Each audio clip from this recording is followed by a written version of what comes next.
Today we have Dr. Adam Dorsay, and here is why he is awesome.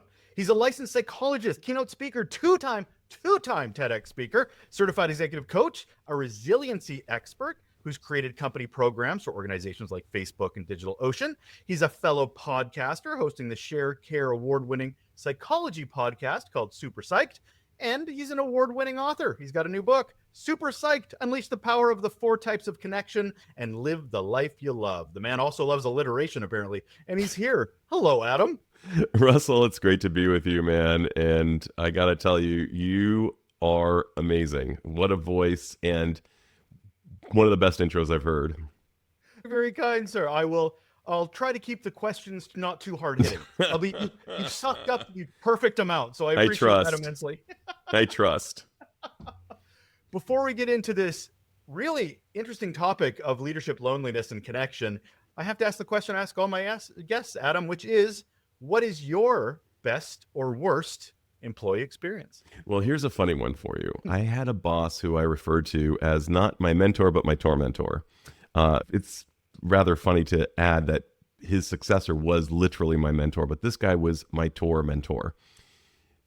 Imagine Devil Wears Prada, just a dude and just mean. He told me at the time that it was an after-school learning program that I was working for, and he told me that when I ran this place and I was taking it over from a previous instructor, that I would lose at minimum 50% of the student population, and I would struggle to bring it back to where it had been previously.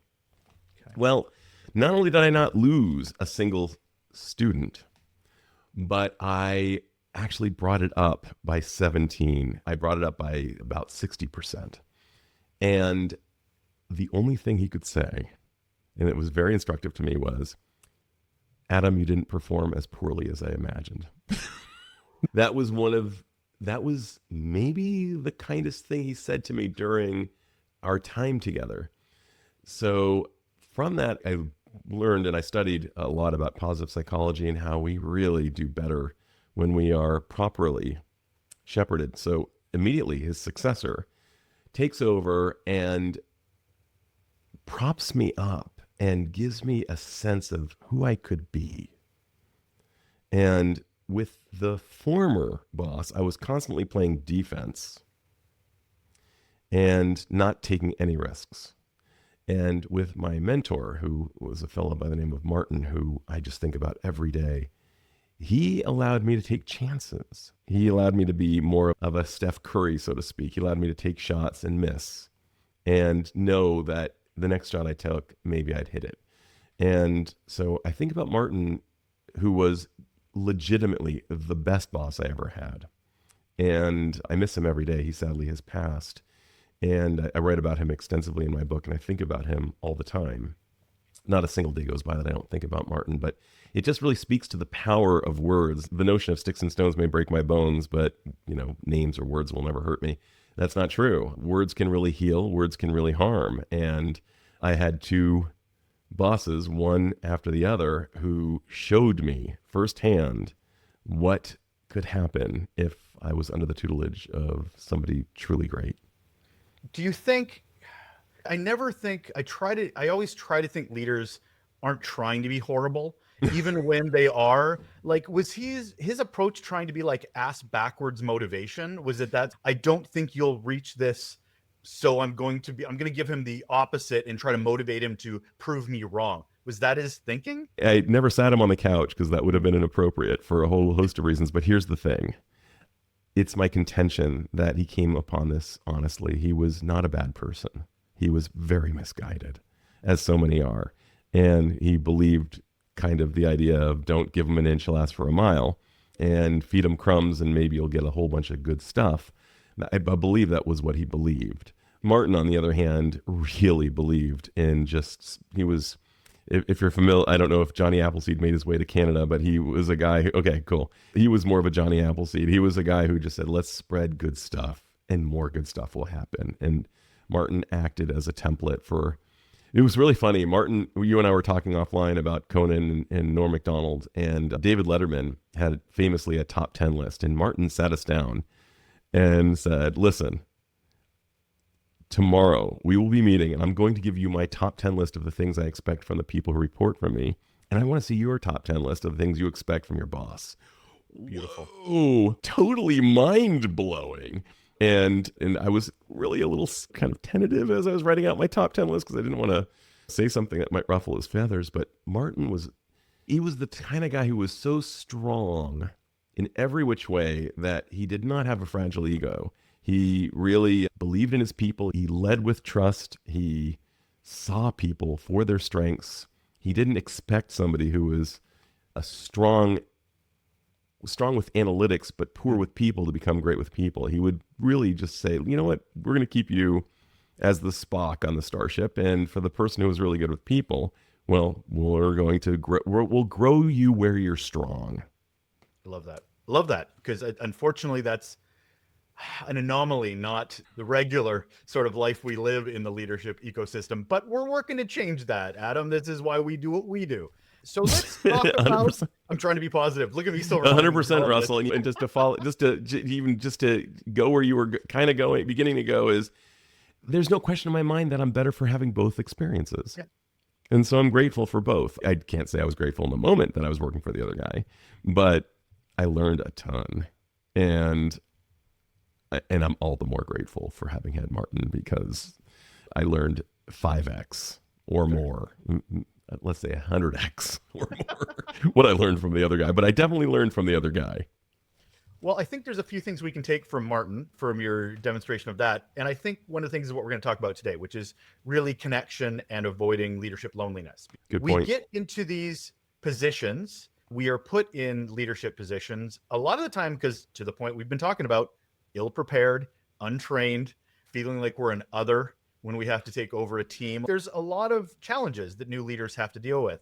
And before we really dig into this, I need to sort of set the table, which I really enjoy doing on the show, which is I want you, Adam, to define what you even mean when you talk about loneliness and you talk about connection. So it's a really great question, Russell, because the word connection, if you look it up in any authoritative dictionary, will basically describe the linkage of two things. And when people say, I'm really longing for connection, that's not what they're talking about.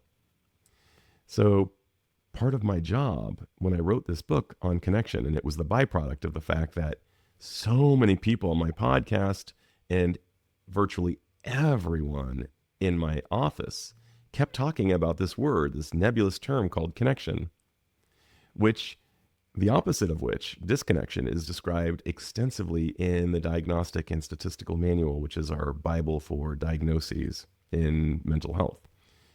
Most of the diagnoses have some element of disconnection involved with them. A hallmark of depression is disconnecting from the present because we're ruminating about the past. That is one of the attributes of depression. And an attribute of anxiety could be not connecting with the present because we're worried about the future. An attribute of trauma is dissociation or perhaps depersonalization, and serious mental illness like psychosis is a break from reality itself. So if at the heart of everything we don't want is disconnection, it seemed logical to me that we should really do a deep dive into what does connection mean, because we're not looking at the word connection when somebody says, I'm looking for more connection in my life, the linkage of two things. Funny enough, when I looked for an authoritative American Psychological Association definition of the word connection, it didn't exist. There's no word for connection. That's an oddity. The best definition I found was through Psych Central, which was a kind of a maybe hit about 10% of what I believe people meant. So what I did was I actually rallied 10 licensed mental health professionals to help me come up with a working definition of the word connection. That was the starting point. What does this even mean?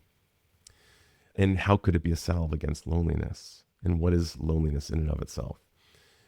So connection, according to me and the other nearly 10 other people, the working definition was something that causes you to come alive. It's vitality. It is life force. It's an emotional response, and it's a full body response. I'm just going to ask you, Russell. Sure. I remember hearing Stairway to Heaven for the very first time in my life. Nobody needed to explain to me that this was a good song. Like, my body knew it.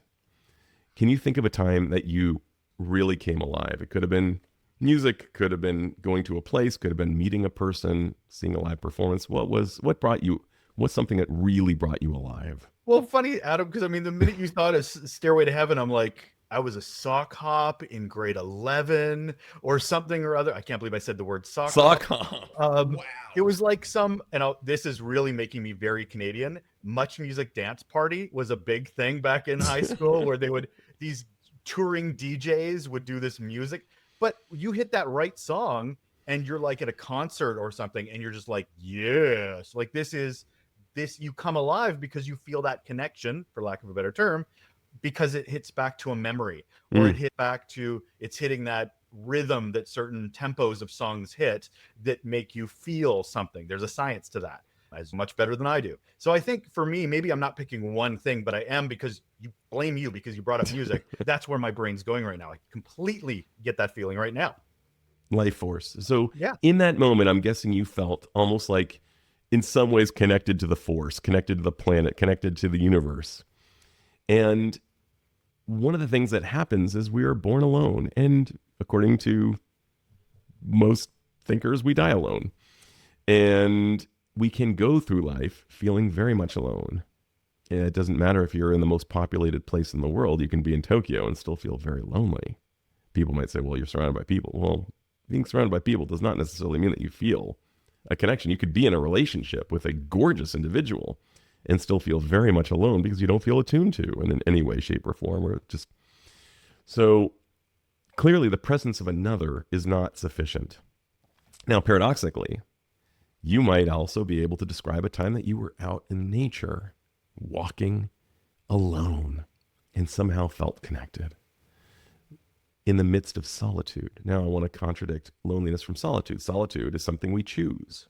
Loneliness is something none of us would choose. Loneliness is that feeling that no one gets me. I feel so alone in this life. I don't feel anybody else grokking with me, getting me, understanding me, feeling me. And there's this fancy highfalutin term that I absolutely adore that comes from a guy by the name of Dan Siegel, a neuropsychiatrist out of UCLA. It's called interpersonal neurobiology. And the bottom line is it's feeling felt. Do you feel felt? And so when somebody says, hey man, you feel me? That's what we're talking about.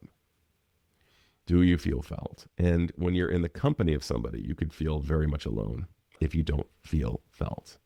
You and I, the second you and I started talking, I mean, we were talking about Norm Macdonald. We were talking about really cool experiences that we've had. You and I just immediately there was in a live repartee as if we were George and Jerry at a deli for Seinfeld.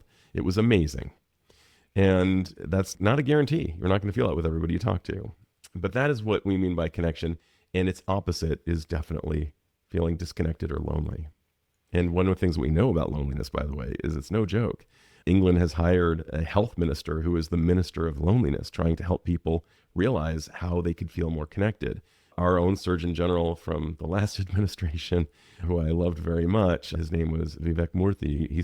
Dr. Vivek Murthy said that loneliness is, and he substantiated this with research that came out of Utah, that is dangerous to our physical health as 15 cigarettes per day. The Cambridge study, which you're probably familiar with, has shown that feeling connected with other people, feeling a strong connection, is probably going to be one of the most healthful things that we could possibly have. It's a bigger, in its opposite, is a bigger predictor of mortality than almost any cardiological measure.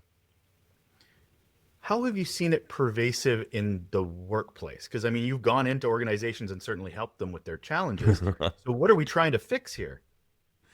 Man, that is such a great question and so intuitive on your part. So one of the things that can happen at work is that people don't know how to craft a conversation, A, and B, how to craft a conversation that is also appropriate for work. So they've got two things going against them. Let's say that they're in the techie area. So maybe, once again, analysis is their thing, but people might be something that they aren't particularly organically skilled at. And what people need in order to feel more connected with wherever they work is to feel connected to their boss and to feel connected to their colleagues. It's more predictive of job happiness than where they work. who they work with and who they work for is far more predictive. They will be interacting with these people actually for, on average, more hours than they'll speaking to their significant others. Approximately 90,000 hours of our lives will be spent at work. So having good connections at work is going to improve performance at work, affiliation, far lower likelihood of quiet quitting, attrition, and other things. So companies, some very smart companies have taken note and tried to find ways to make people feel a stronger affiliation to their place of work. And yet, what do I hear about in my office all the time? I mean, the top two things are love and work. I hear about struggling with my significant other and struggling with my work, generally my boss. Oftentimes people will tell me stories about bosses that, I mean, Horrible Bosses, which is a great movie, and I'm sure you've seen it, starring Jason Bateman and some others. I mean, some of these things that transpire in that movie seem otherworldly, and yet I hear about such horrors in my office that make me almost jump out of my chair. And I so badly wish that I could just, as a part of me, my knee jerk is to shake those bosses by their lapels. But of course, but I would love to basically be able to have a conversation, metaphorically speaking, not physically and literally. But I would love to be able to, just give a workshop, a long-term workshop for the bosses who believe, kind of like that boss who I was describing, believe that they will get the most out of their employees by being jerks. That's not how it works. That is not how humans work. I don't care what, there have been some lionized coaches in sports who I'm not going to name, but there have been who are jerky. They tend to be college coaches. They tend to have very short lifespans with their athletes versus, I'm just going to use a great coach by comparison who's been on my own podcast. I had the blessing of interviewing Steve Kerr, who I consider one of the kindest men I've ever spoken to in my entire life, who cited the 4 core values of joy, competition, mindfulness, and compassion as being his core values that leads teams to victories, unless they, of course, play the Toronto Raptors, damn it, in 2019, which I'm still sore about, that Kawhi Leonard last bouncing. I'm sure everybody in Canada rejoiced. But irrespective of that moment, Steve Kerr has 9 rings. 9 rings. Proof that nice guys can win. And not only that, but his players love playing for him. Mm-hmm. Some people say it's better to be feared than to be liked. I disagree. I say it's better to be respected and liked. Let's not bring fear into it. Fear does not bring out the best in people. But I'm guessing this is a spectrum, because when we talk connection, people might think networking. People might think, oh, we're friends on Facebook, or we're best friends drinking after work, right? So when it comes from somebody that's lonely in their organization, what are they looking for when it comes to connection? Because it's not a light switch. It's not you're now connected, you're not connected. It feels like there's a bit more to it. There are such grades of connection. I love what Lori Santos out of the Yale Happiness Lab says. She says that social media and hitting a thumbs up and a like is basically the NutraSweet of connection. And I agree 1,000,000%. It's not. It's nothing. It has no half-life. It's mildly meaningful, but very much not. Versus even just having a connection with somebody, what I'm going to call a micro connection with somebody at line at a grocery store, or even the person who's checking you out. I don't know if you have Trader Joe's up there in Canada, but it's one of the great food store chains. It's fantastic. And for some reason, like whatever they figured out, they figured it out. They know how to do things well. I actually even interviewed the guy who I interviewed on my podcast on how to flirt well is a Trader Joe's employee.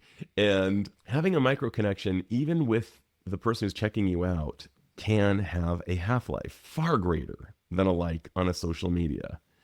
Too many people say, I'm too busy for friendships. And one of the things that Esther Perel reminds us, she's one of the great, if you're not familiar with her work, I mean, get familiar with her work. Like, I'm saying this to the listeners, not to you, Russell. But to those who aren't familiar with Esther Perel, she is a giant. And I'm not talking about her height.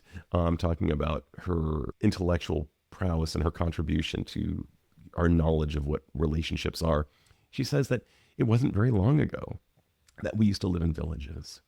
And now we expect our significant other to play all of the roles of all of the people in the village. We need friends. No significant other can fill all of those roles. My wife, I was mentioning basketball. I have a long history of football and baseball. I'm new to basketball only since my children came into the world.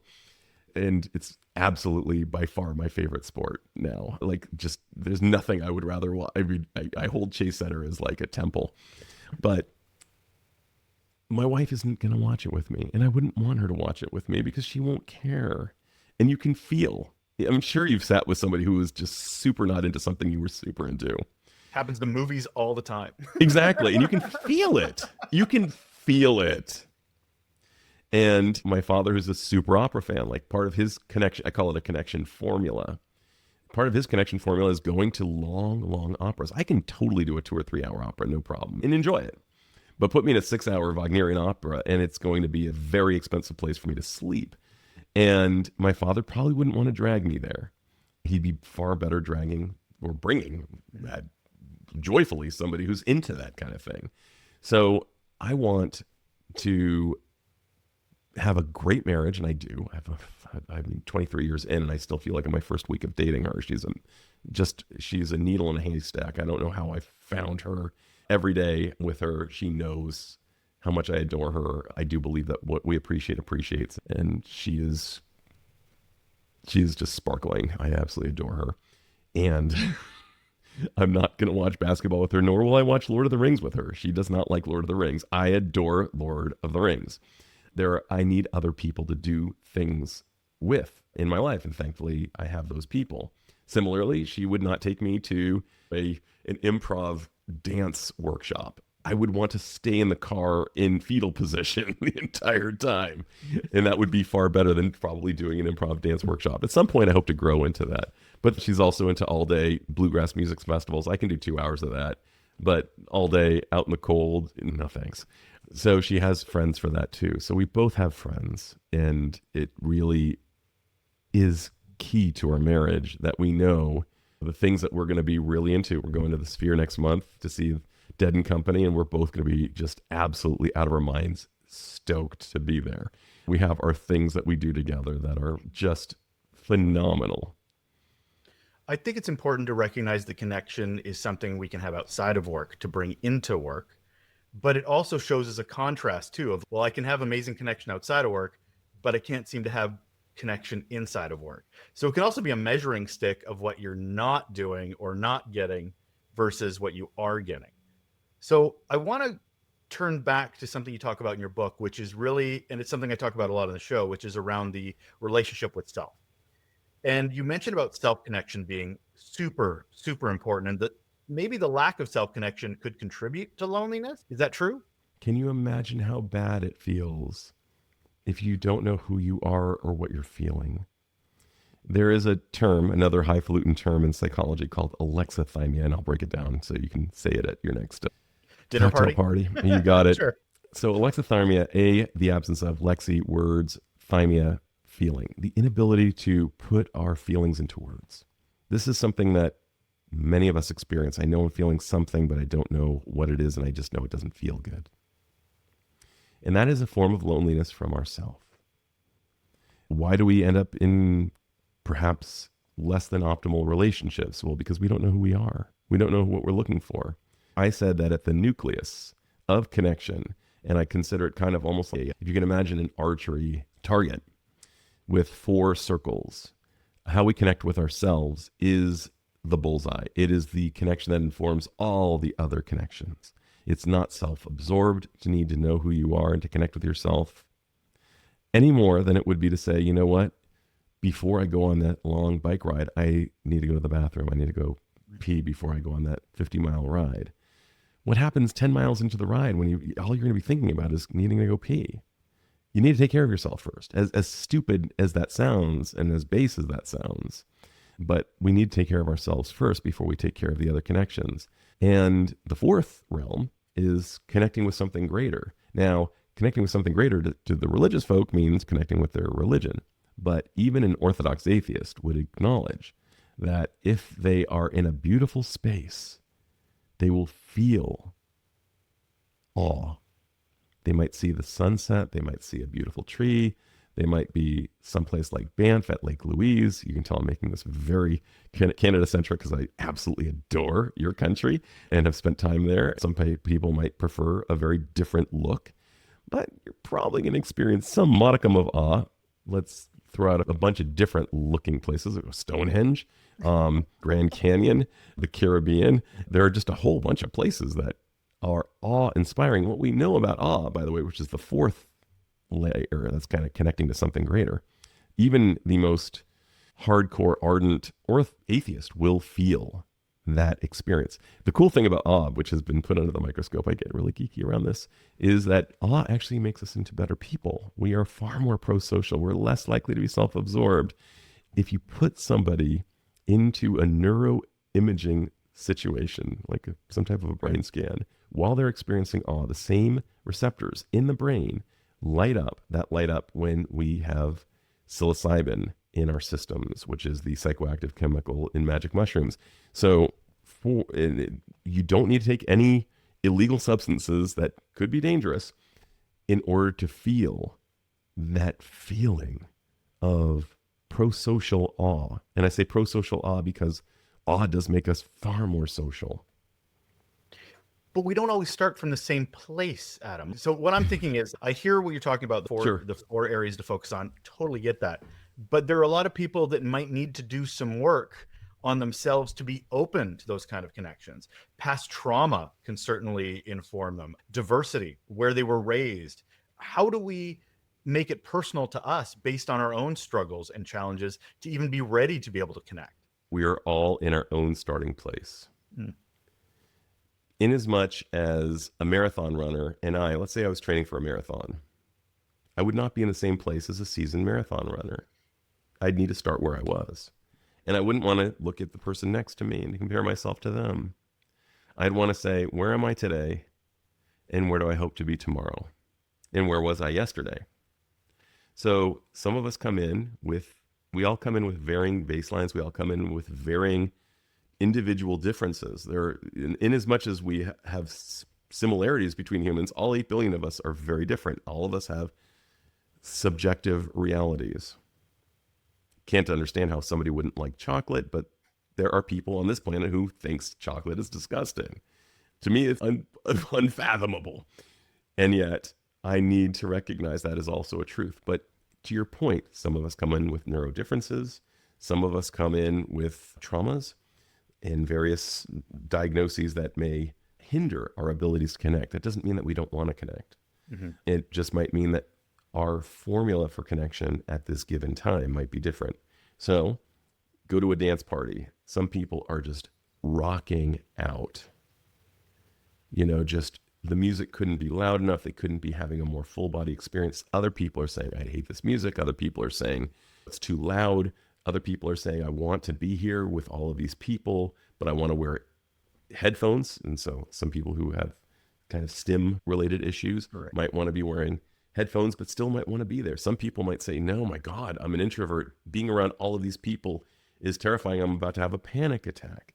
So what we need to do is be patient with ourselves and figure out what it is that we like and not hold ourselves up to the standards of someone else. It was really funny. It's funny that I'm quoting this individual, but he said something so brilliant, I can't not quote him.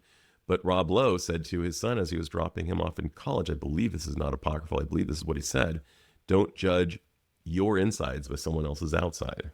Right. And how people are showing up. I mean, I remember, as I was mentioning, walking through high school, I come from the Breakfast Club generation, which just apparently had its 40th anniversary. And that line from Simple Minds, Vanity and Security, just like walking through the halls of high school, I was positive that everyone had it more together than I did. And only at my 20th high school reunion did I find out that everyone was in their own thing. Everyone had something. Someone had an alcoholic father, somebody's mom was abusing them, just fill in the blank. Everybody was walking around with their own burdens. That Buddhist notion of be kind for everyone is, I'm saying it poorly, but is carrying a burden of their own. Everyone has something. Nobody has nothing.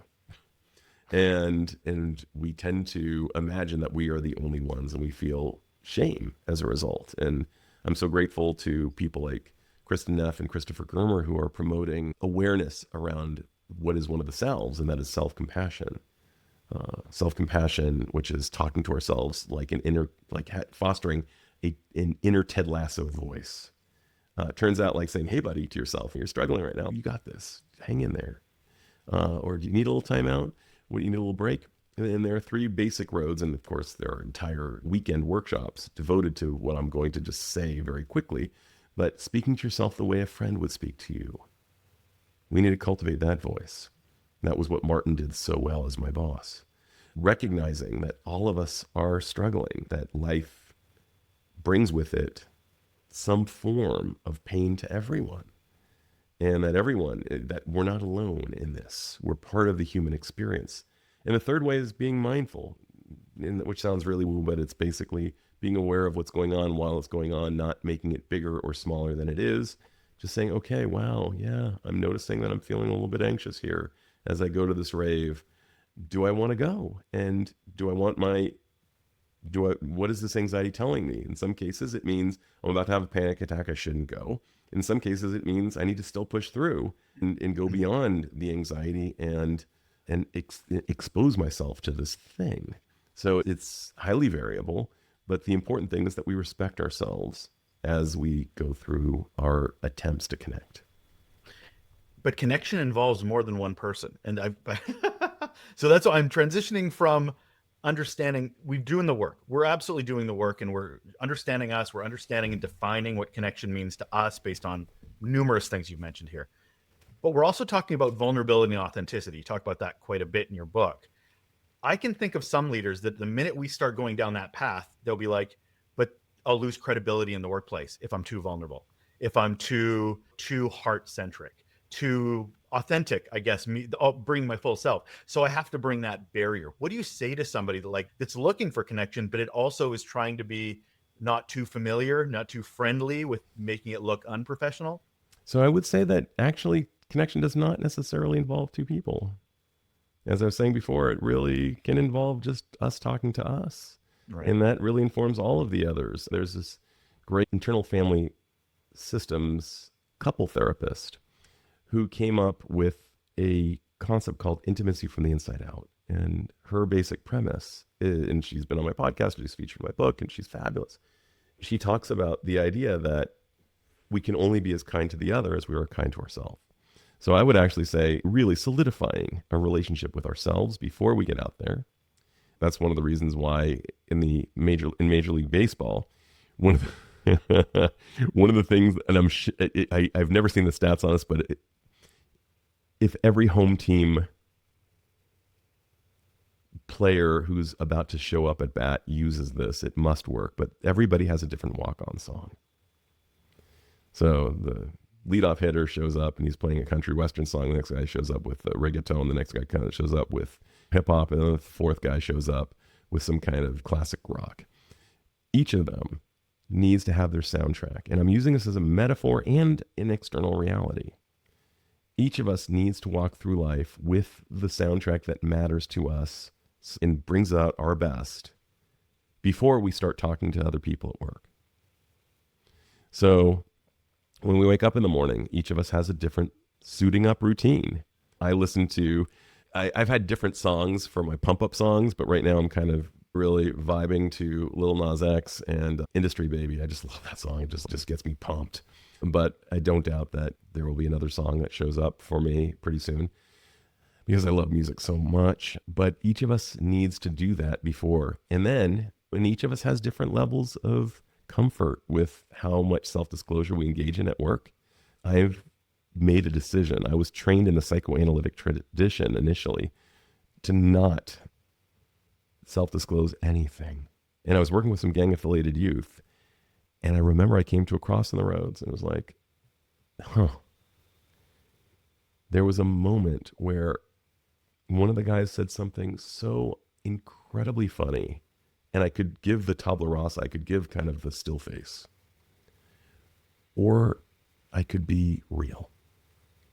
And I remember choosing, signing on to be real. And I never looked back, because I noticed that what happened was the rapport that I developed. First of all, it's who I am. Like, it's this whole tabula rasa thing was not, I mean, my nickname is Enthusiasm. I mean, come on, how long was this? I'm glad I was trained in it. I'm glad I learned that I could do it, but this is not how I roll. And secondly, I learned that some self-disclosure, judicious use of self-disclosure, when it's in the client's best interest, can be very therapeutic. And I also know some therapists, and I respect them, who choose not to do that. So it's really a personal choice, similarly in any place of work. But I would ask people to engage in what we refer to in my biz as cognitive flexibility. Try to stretch yourself. A colleague of mine who says, I'm not a shrink, I'm a stretch. And I agree, I'm a stretch. I'm more of a stretch than a shrink. I don't know. I think shrink actually probably has its roots from like witch doctors and shrinking heads from some type of tribes that that white people at some point decided was like something that we could call psychotherapy. And to me, it seems pejorative, but I am a stretch. And I do believe in that within this lifetime, it's all opportunities for growth. Some people say AVCO, another effing growth opportunity, but let's engage in those. Let's actually embrace the growth opportunities. Let's see if there's more that we can bring to ourselves, and if there are more skills that we can bring to the fore as we aim to be courageous at work. And sometimes that means being more self-disclosive or more interpersonal at work, whatever it might mean, but see if we can grow more of ourselves rather than just be static. Is there something we should be looking for as leaders in our own teams to, I guess, maybe note loneliness of the team? I mean, you're doing the work, but not everybody knows that approach or is focusing on themselves as well. And they're coming to work lonely. Even in a team of 5, 10, 15, 20, they're feeling like an other. As a leader, how do you connect with those people who are struggling? It really depends. And I know that's not a really great one. Some people would prefer just to say to the group, hey, I see y'all. Sometimes it means pulling somebody aside and say, let's go grab a coffee. Let's go for a walk and talk, whatever it might be. What's up? Let's talk about what's up. And it might take a little time for the rather timid person who's reporting to the boss to actually disclose anything, because they might worry that their job might be on the line. Vulnerability is terrifying. But one of the antidotes to vulnerability is intimacy. And it was really funny. Just today, I was speaking to an intimacy expert, and I'm just going to share this with you because it was so interesting what he said. He said intimacy is vulnerability met well. I needed to look that up. Intimacy is vulnerability met well. And one of the things that you and I both know is that, Russell, come on, in the green room, when you and I were talking, for the sake of your listeners, if you and I just kind of stayed, well, it seems to me, blah, blah, blah. I mean, people would say next, and I don't want to listen to this damn podcast. This is stupid. There's no vitality here. But each of us was a little vulnerable in some way in our green room conversation. And as a net result, you and I are having a far more dynamic conversation. I know that you're a cool person. Seriously, I do. I have evidence to support this notion that you are actually a cool individual. And hopefully it's reciprocal. But there seems, unless I'm completely fooling myself, it seems like there is some reciprocity in that notion. We're good, Adam. We're good. I wasn't too concerned. No, we're good. But what I'm driving at is, it doesn't matter what the context of the relationship is. There needs to be some kind of leaning toward each other. And I love that idea of vulnerability met well. Intimacy does not mean some type of eroticism. It means that we can be more frank with each other. Eroticism means eroticism. Sure. Intimacy does not. You can have a very intimate but very non-erotic relationship. It was really funny. I was listening to Conan and Jordan engaging in a conversation, and Jordan actually got something right. I don't know if you're familiar with their dynamic, but Jordan and Conan is just like one of the funniest dyads in history. You can't write this stuff, and it's not even written. It's just who they are. But Jordan said that he and Conan have a very intimate relationship. And Conan said, "What are you talking about? We don't have an intimate relationship." And I understood what Conan was talking about. In common parlance, we think of that as an erotic or a romantic relationship in the traditional place that it's kind of usually done with a significant other. But actually having an intimate relationship could mean that you are actually able to utter certain things to this individual that you wouldn't be able to someone else. A private conversation that is being willing to share something. It's vulnerability met well. Whereas eroticism, that's a whole other issue and probably should not be happening in the workplace. Is there a role beyond us as leaders and our teams in addressing loneliness from an organizational standpoint? I'm thinking executive, HR, I don't know, C-suite, middle managers. Is there a way to, or what would you recommend for a culture that would foster a little less loneliness and a lot more connection? Yeah, I would recommend conversation starters and icebreakers that are big talk questions. One of my great guests was a woman by the name of Kalina Silverman, and she was a Northwestern student, and she was just so tired of small talk. And if you were a fly on the wall in most work situations, it's a lot of small talk, safe talk about tech, about politics, sports, nothing real. And I would not immediately go in with like big questions, like big existential questions. What do you want to do before you die? That's a very good question, by the way, but might not be the greatest question to ask as kind of an opener.